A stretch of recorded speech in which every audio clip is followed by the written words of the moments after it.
Hey everyone, just interjecting myself here because unfortunately there is no reaction on this video. Okay, there's no footage of the film either while I'm talking about it.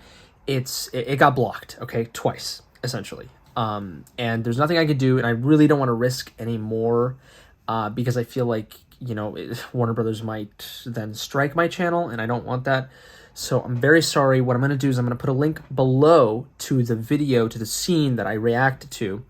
And you can go watch it for yourself and then come back to my video and then see my analysis. So I'm sorry. Hopefully it's not too much of a bother, and hopefully it all makes sense. It's just very annoying. I worked very hard on this video, and it's very long and analytical and whatnot, and this is what happens. Yeah, so thanks so much for your understanding, and enjoy the video. The 7 deadly sins, as they say. I'm probably guilty of, I don't know, at least one. I can't even name all of them off the top of my head, right? Greed, lust, gluttony, wrath, envy.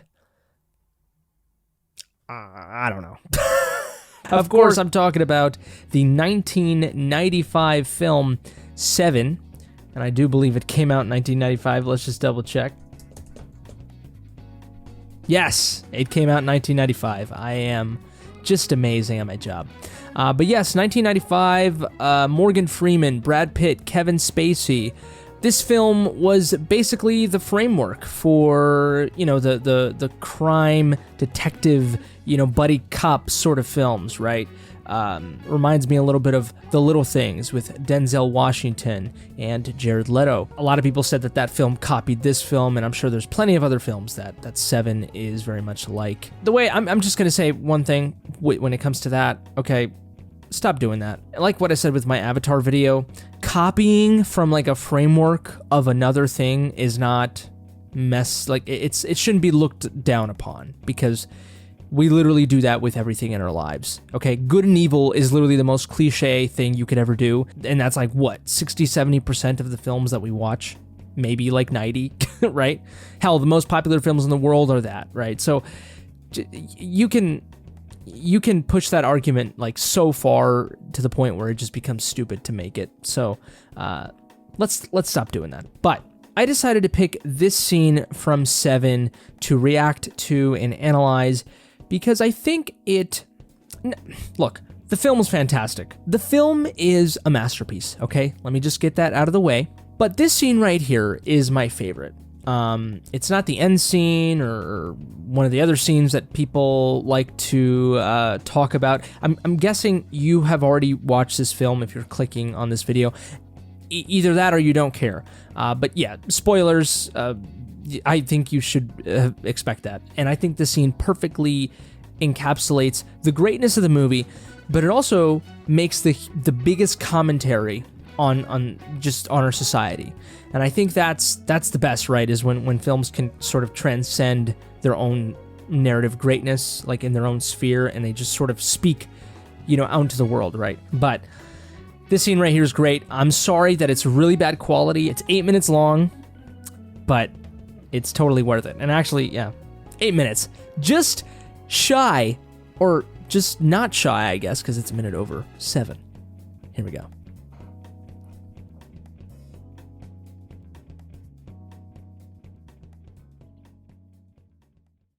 So everyone, I took notes.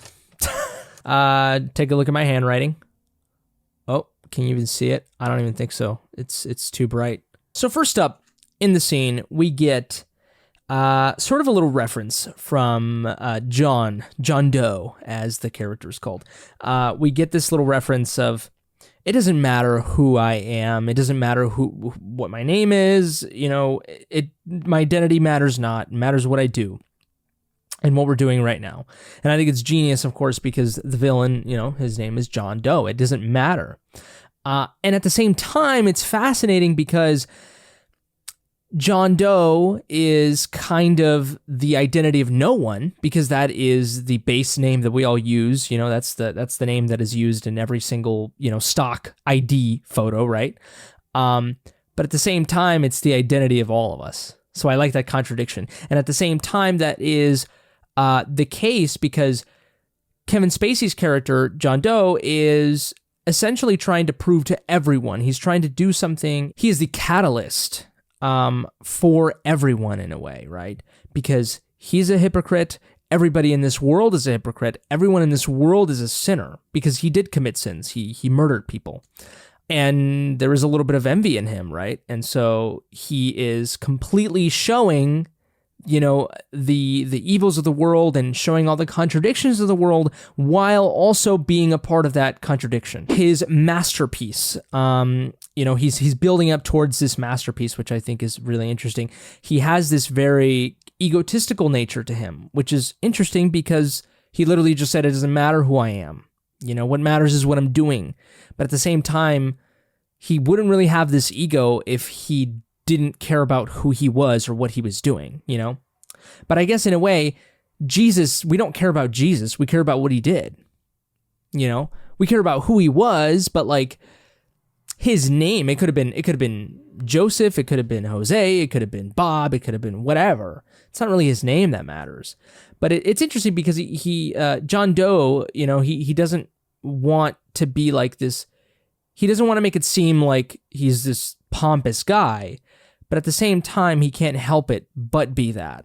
And he takes pride in his work, of course, but it's contradicting because he's saying, it doesn't matter who I am and my name is John Doe, but yet I'm so proud of my work. So I like that contradiction. And at the same time, his little masterpiece is he's making it this really grand thing, almost like the Bible itself. The sledgehammer quote that he says, I think it's awesome. You got to hit people with a sledgehammer so they notice what you're trying to do.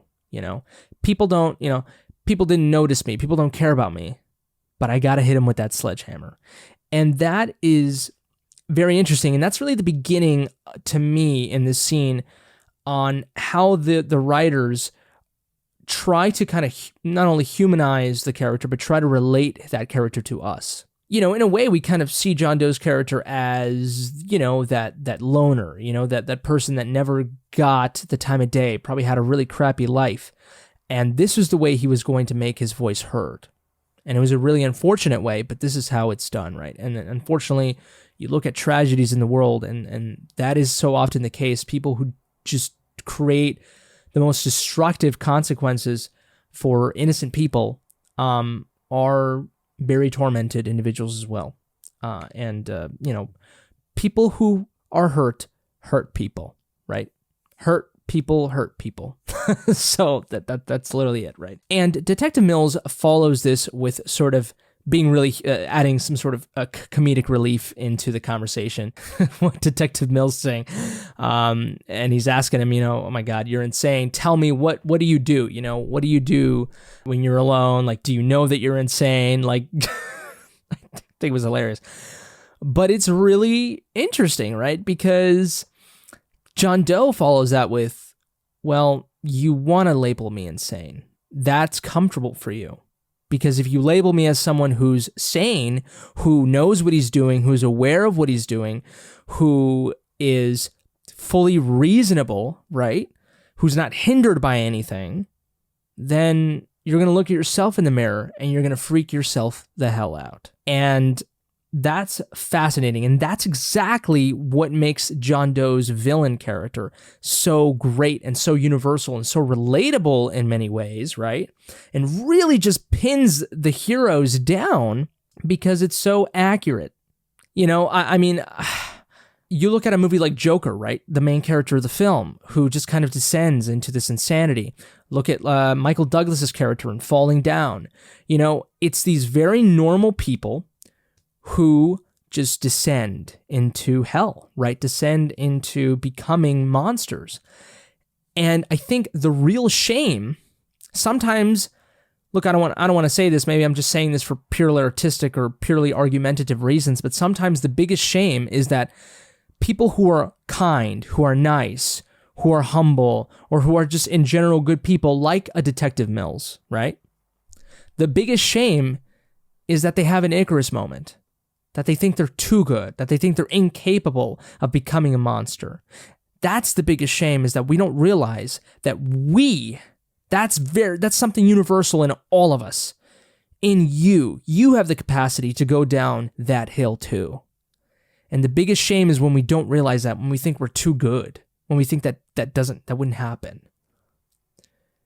You have to understand that you have you have to be able to recognize, understand, accept that you are capable of being a monster too, and only then can you be as good as you can be, as you should be, right?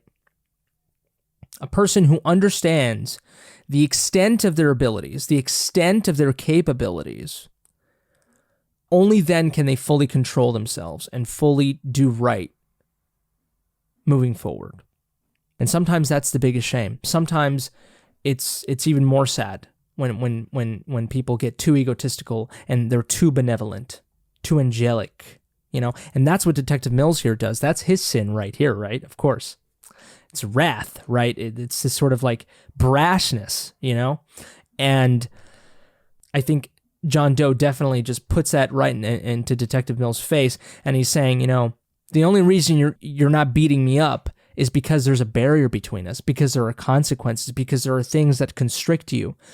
Whereas John Doe's character, he realized all of those limitations and he said, fuck it, I'm going to do it anyway. That's what makes this villain character so compelling. That's what makes this dialogue so interesting with good and evil, right? Good being Detective Mills and evil being John Doe, is that the evil makes so much freaking sense because it's supposed to. That's literally the point. That's why the serpent ended up convincing Eve, because the evil makes sense, and the problem is when we think that it doesn't make sense, when it's oh no, evil, no, I'm never capable of that. That's mentally insane. There must be something wrong with this person if he or she does something so awful.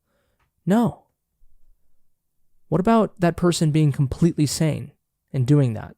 That's scary. That's the scariest part. And really, at the end of the day, it's just to mask the real truth that they're really afraid to accept. And I think in a way, this leads me to the discussion of the fact that they're in a police car, of course, this fence right in front of John Doe, in between Detective Mills and John Doe. In this case, the detectives are talking to John Doe, and they're sort of getting a confession from John Doe in a way, right? It's an interrogation. And that's sort of what happens in interrogations as well. Of course, is there's a barrier between the perpetrator and the police, and we see that here as well. But it's also religious. It's a religious confession, because that's what when you go to confess, there's like a fence between you and the priest, right? And that is played here. But it's also this barrier that Detective Mills and John Doe have as a people, right, in terms of morality composition, because John Doe's the bad guy, Detective Mills is the good guy, but we can see a lot of flaws in Detective Mills that John Doe is pointing out. And obviously, towards the end of the film, we realize how Detective Mills ends up becoming what he shouldn't have became, right? In a way, he sort of proved John Doe's point. He became John Doe at that point, right? And so that barrier breaks. But in this particular moment, in this scene right here, there's holes in the fence, right? Not to go too deep, but, it's like John Doe is poking holes into Detective Mills' argument. And Detective Mills represents society, represents us, right? Represents all the John Does. But this is where we really get into the meat of the scene, and to me, I think really the biggest part of the scene, the most interesting, the most fascinating, the most philosophical is the hypocrisy, because John Doe, just goes through, the lawyer, the prostitute, the obese man, right? He just goes through all the list of the murders that he committed. And Detective Mills is saying, oh, these were innocent people. And John Doe is like, innocent? What are you talking about? And him saying that these people weren't innocent, and I'm not sure if they were or were not. Obviously, they had their sins that John Doe saw them as sins, of course. What's interesting with John Doe is, he is making the case for why he murdered all these people and why it's okay. But all the points that he was making, right, there is a case to be made, with what he's saying. With all those sins, with, gluttony and greed and lust. And I think what's interesting, too, is that he says that the good people, just sit around and kind of look around. we don't think about these things, you know? Like we like to think it's very black and white. And that's what John Doe's fighting against. He's fighting against this black and white idea that good and evil, and there's no in between. But no, we're all fully capable. And he fully goes into the hypocrisy of it because he says, you know, you're all high and mighty, but you would be the one making fun of the obese man with all your friends. And you'd be pointing at him in the street. And that is just, that was what hit it for me, really. That's what makes this film so great, is because it makes the villain right in many ways, right? Like, God, like that's a good villain right there, you know, like, and he's fully poking holes into the benevolence of Detective Mills, right? And really, when it comes to the broader perspective, we got to listen to that, because that's who we are, you know? That's who we are. We're not that different from someone like John Doe. We're not. And I think it's in our best interest to think that we're not that different from a guy like that, because we all do the shitty things that we do in our own closeted ways, in our own little rooms, in our own mind. Oh, don't even get me started what goes on here, you know? And I don't know, you must be like Jesus or whatnot. There we go. My girlfriend always says that. Unless you're Jesus, you're not perfect. You're not absolved from sinning. And here's the thing too, right? I mean, part of this relatability or the sympathy that we feel towards John Doe's character just began from him killing people who committed sins, right? Like the lust, gluttony, greed, whatever. Like, we understand that. And we're like, okay, yeah, like maybe this lawyer guy is awful. And maybe this obese man is going way too far. I don't know, maybe he's lazy too, and maybe he's just a sloth, you know, like whatever, right?